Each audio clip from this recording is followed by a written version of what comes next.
Hi everyone, welcome back. I'm Kylie and today I'm having the carbonara fire noodles and fried chicken. So grab your spoons, grab your forks, or grab your chopsticks and let's get started. I'm gonna do this orange crush first.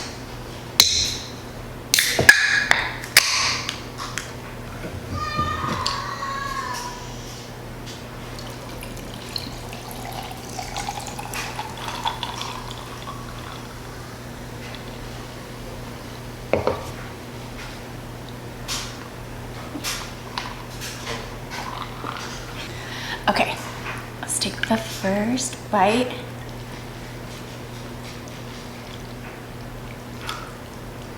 I added a little bit of rice noodles to this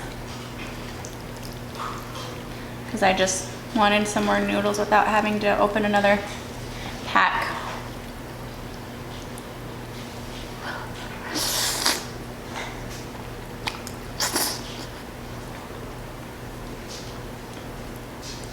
So yesterday, I hadn't toned my hair yet, and so today is a much better color than it was yesterday.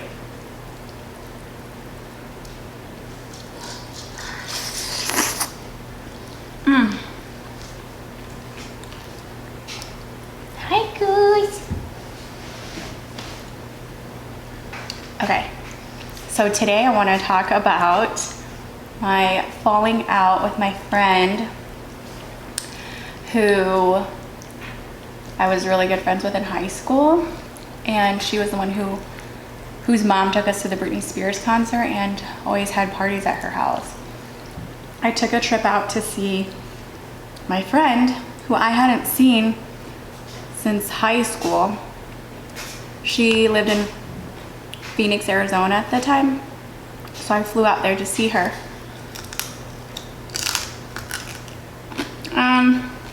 It was supposed to be just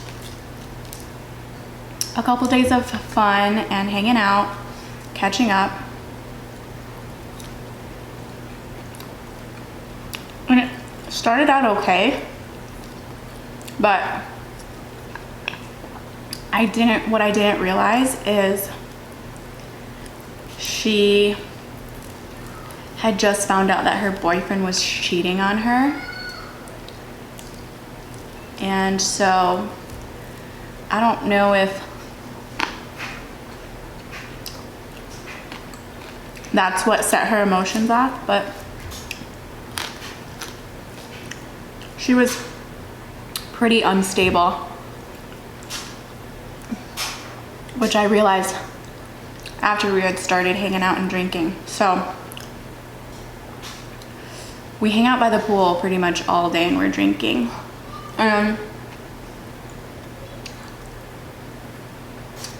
This was before I found out I was pregnant with my daughter. I mean, I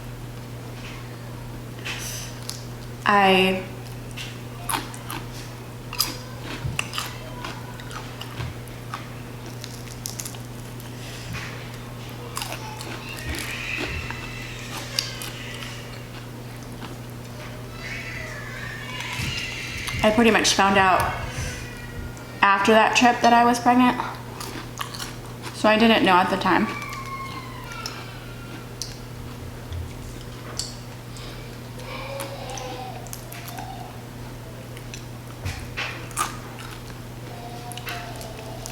And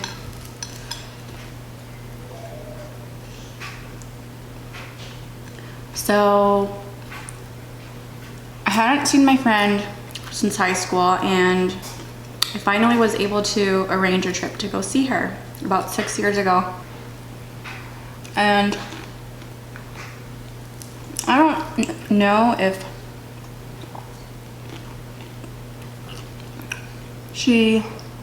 I didn't know what she was really going through until I had gotten to Phoenix.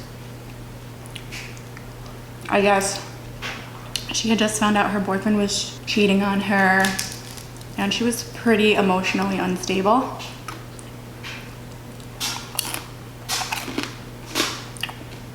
So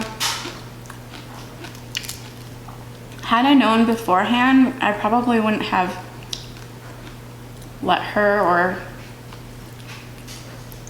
I would have pushed her to not drink as much. So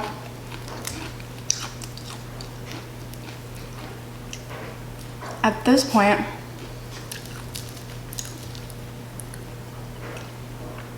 we decide to go like to the bar or downtown or whatever.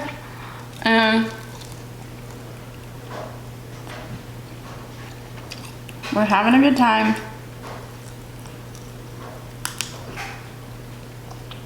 It's pretty fun. And then all of a sudden, some girl starts talking smack to us or whatever. It didn't even faze me or bother me, but apparently it really bothered my friend because she was just giving it back to her. And I realize it's a situation that's going to escalate. So my friend calls her boyfriend to come pick us up.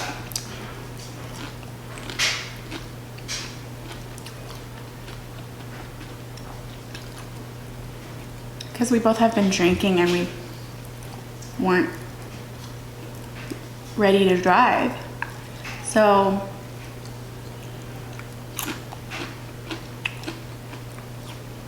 we start making our way to the exit, and this girl and her friend are just following us, just continuing to talk smack.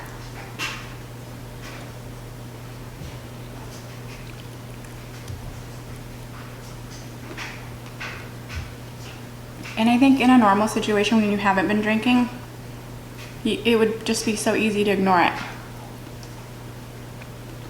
Which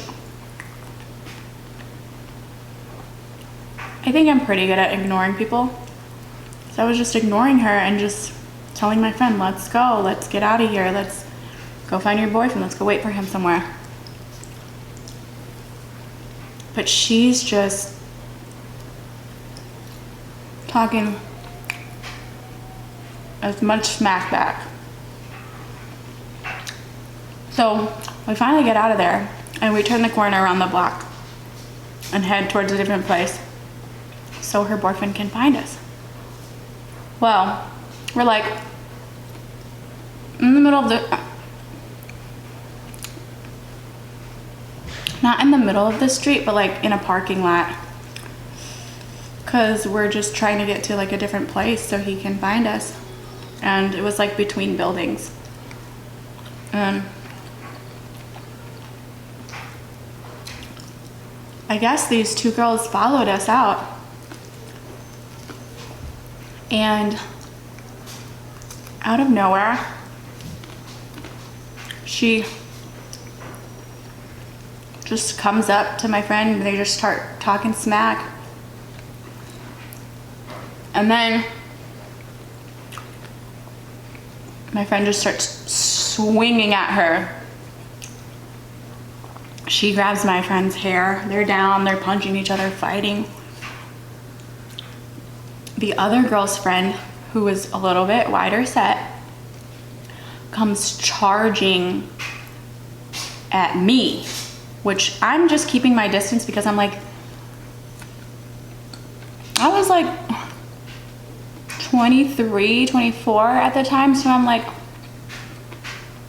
I can't believe this is happening. Like, we're supposed to be adults. Like, I just wanted nothing to do with it, and I just didn't want to get arrested, and just because my job at the time, I was working for the airlines, required a certain level of clearance, and I could not afford to go to jail and get like a misdemeanor or a felony.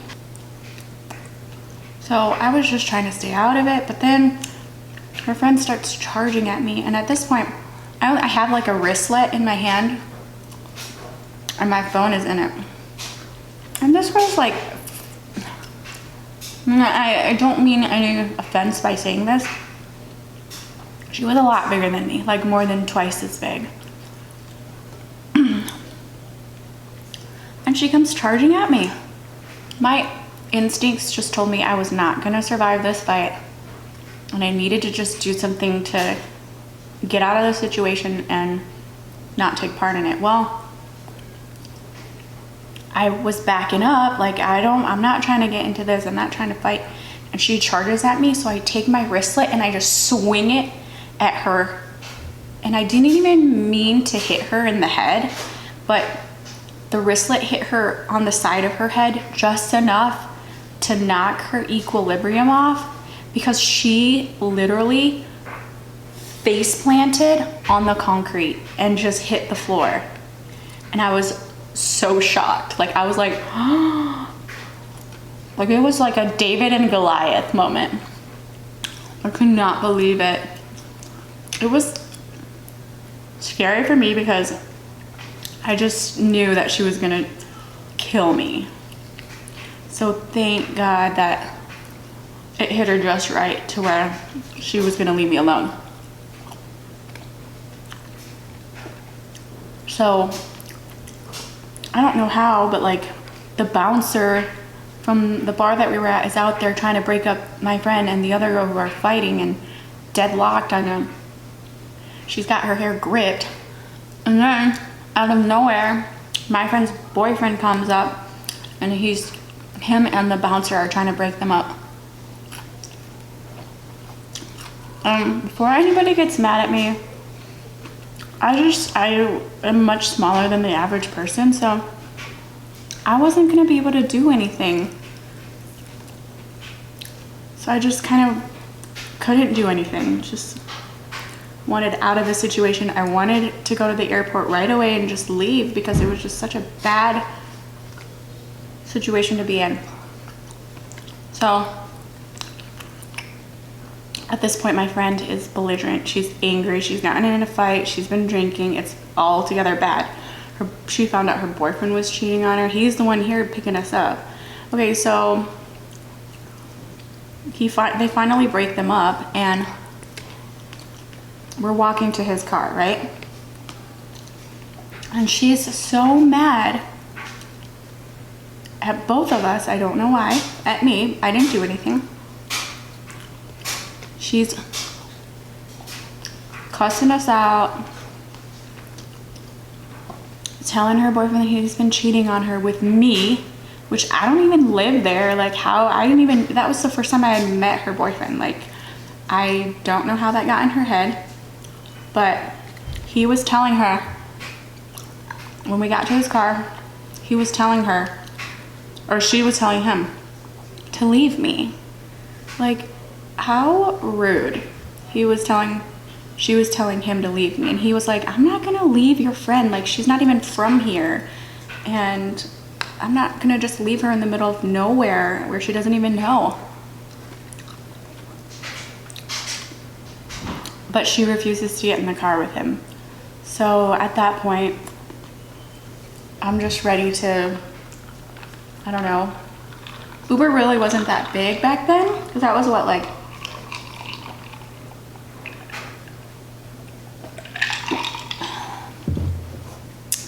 7 years ago, but I was ready to call Uber and just go get my suitcase and go straight to the airport.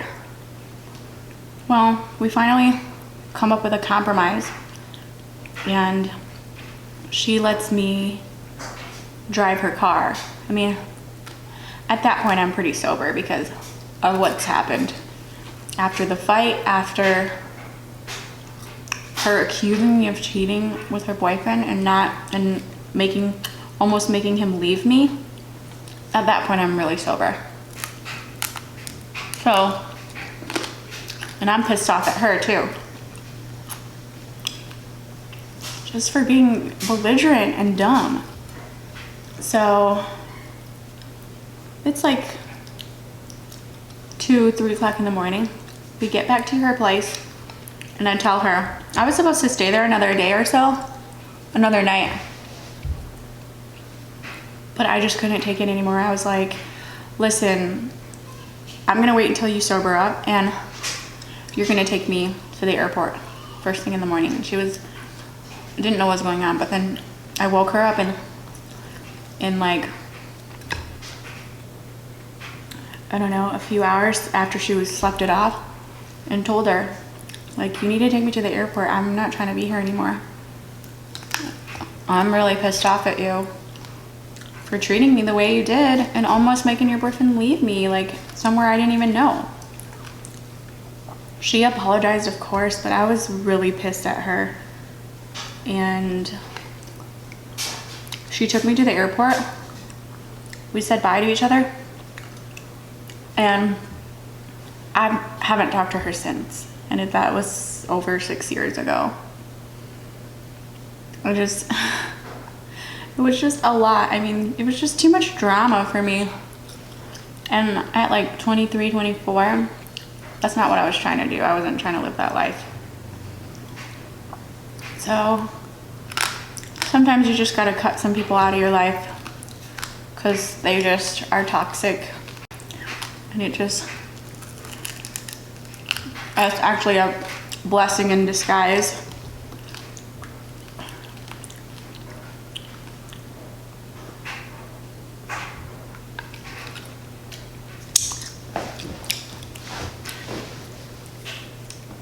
In that moment, I truly, truly realized why my parents didn't like me hanging out with her.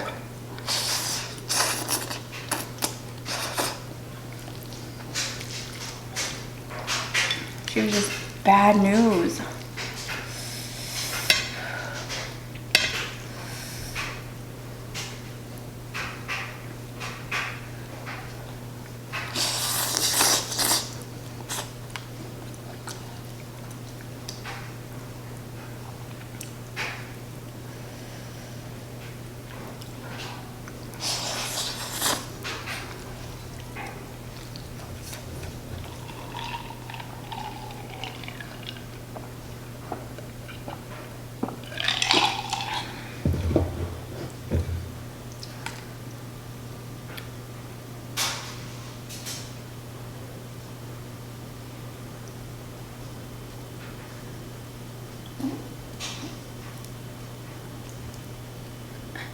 My dog's right here.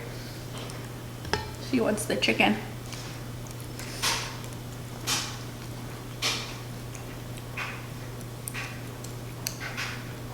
Yeah, I think as you get older, you realize who your true friends are. And that was a big, big realization moment for me. It was unfortunate how it went down, but I'm kind of glad I got to see her true colors and just, I don't know. Alcohol and drugs can sometimes make people monsters.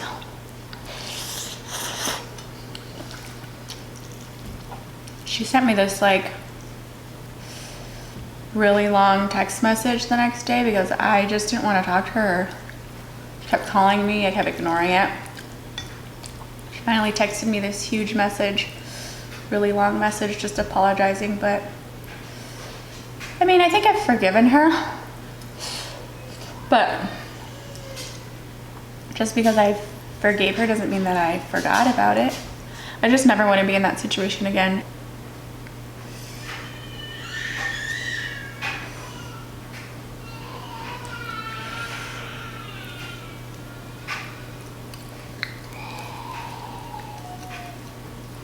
Sorry, my son is crying upstairs. My motto is, fool me once, shame on you. Fool me twice, shame on me. Because I gave you another chance. I just don't have time for it now that I'm older. Especially now that I have kids.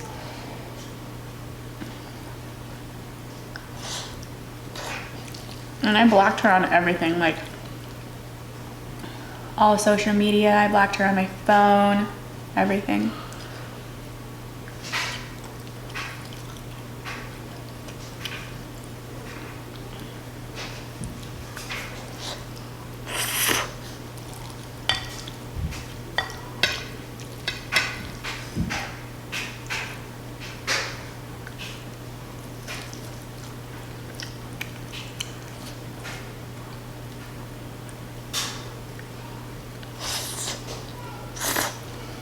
Okay. I gotta cut this short because my child is in distress and I gotta check on him. So I'm done for now. Hope you enjoyed my story. I hope everybody's staying safe and healthy. If you liked this video, give it a thumbs up. I'd really appreciate it. For the next video, go ahead and click that subscribe button. Until then, see you later. Mwah.